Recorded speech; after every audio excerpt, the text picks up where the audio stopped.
Ladies and gentlemen, these are Fantasy Alarm's top 3 waiver wire ads for NFL week number 11. At the quarterback position, we've got Joshua Dobbs from Minnesota, Matthew Stafford on his way back, and Jordan Love didn't look so bad in his last outing. Andrew Cooper, who do you like? If Joshua Dobbs is available, you have to make him the priority just because Justin Jefferson's coming back and he already looks good even without him. Even with banged up TJ Hawkinson, he had no problem getting him the ball. So Dobbs is the guy you have to go for first and foremost. But I will say, Jordan Love and Deshaun Watson, these guys are figuring out the deep pass as of late. Looked a lot better throwing the ball downfield. Jordan Love right now, if he can figure out how to get it to Christian Watson, that could unlock everything because he has no problem getting it to Romeo Doubs, Luke Musgrave, Jaden Reed. The underneath stuff's all there. Aaron Jones is back. If he can get the ball to Christian Watson on a few field stretching plays, defenses are going to be in a real rough spot trying to handle this off. At the running back position, we're looking at Keaton Mitchell from the Ravens, Ty Chandler from the Vikings, Devin Singletary from Houston. Alexander Madison still concussed in protocol right now. We don't know if Ty Chandler is going to be the lead back, but he is still seeing an increase in touches. Keaton Mitchell, everybody's darling from the Baltimore Ravens. Dude's got speed. He's getting into the end zone. It's situational. Sometimes there's one guy that's just too good and you have to make him the priority no matter what. If you're starting a guy this week, though, it's Devin Singletary if Dameon Pierce is out.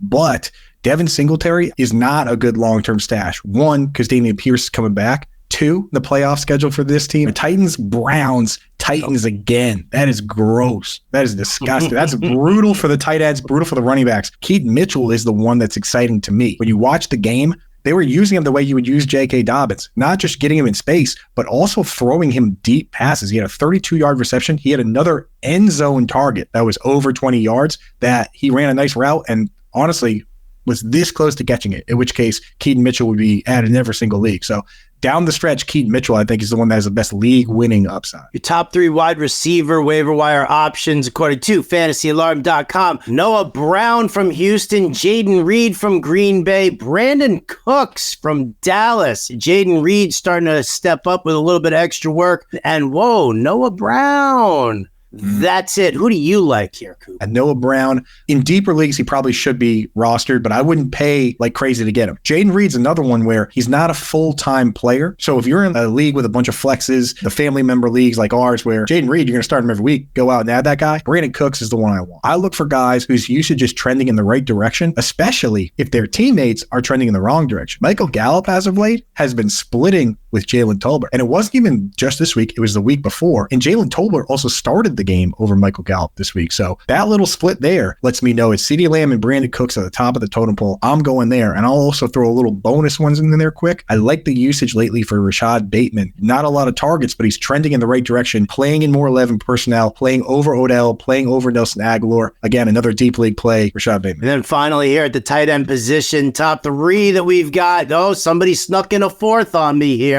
Luke Musgrave, Tyler Conklin, Michael Mayer, and somehow, some way, Cade Otton's name made it to my list. I'd ask you, Coop, who you like the most out of this, but somehow I think Cade Otton might be your guy. Who snuck him on there? Must have been Brian Burns. Who else had access to I wish you weren't a liar. Tyler Conklin, this is a box score chasing one, and I do get it. 6 targets, 7 targets. But I'll tell you what, this guy is the exact kind of guy that pulls the rug on us, because when you go and look at his actual deployment and his actual snaps, he's not playing all the snaps. They use CJ Uzoma, they use Jeremy Rucker, and he's not running all the routes. He blocks on a lot of pass plays. That is problematic at times, and we can't have guys that will go out and spend the whole game blocking when we need to win 3 games in a row down the stretch. Luke Musgrave, at least we know that he's going to play the full game. Michael Mayer, another one where I'm not super interested in. For me, I'm looking around and I'm saying, who can I just add off the wire for cheap? And it's Cade Otton. You can't start him this week against the 49ers. You didn't want to start him this past week against Tennessee, but in the weeks prior with the good matchups, 6 targets, 9 targets. The guy plays all the snaps. He is my best bet down the stretch. And I'll tell you right now, if you have a guy like Dalton Schultz, where we just talked about Devin Singletary's situation, Titans, Browns, Titans, this Titans team, they're top 5 against the tight end. They just showed versus Cade Otton what happens. If you're a Dalton Schultz guy, I'm going out, I'm picking up a second player just in case. Cade Otton should be available in a lot of leagues. Go check out the article over at fantasyalarm.com. It's written by Britt Flynn. It not only gives you the plays to look at for your waiver wire action, also gives you Fab's suggested budget percentages as well. So again, it's fantasyalarm.com. Get yourself a subscription over there. The waiver wire stuff's free, but that's just the tip of the iceberg.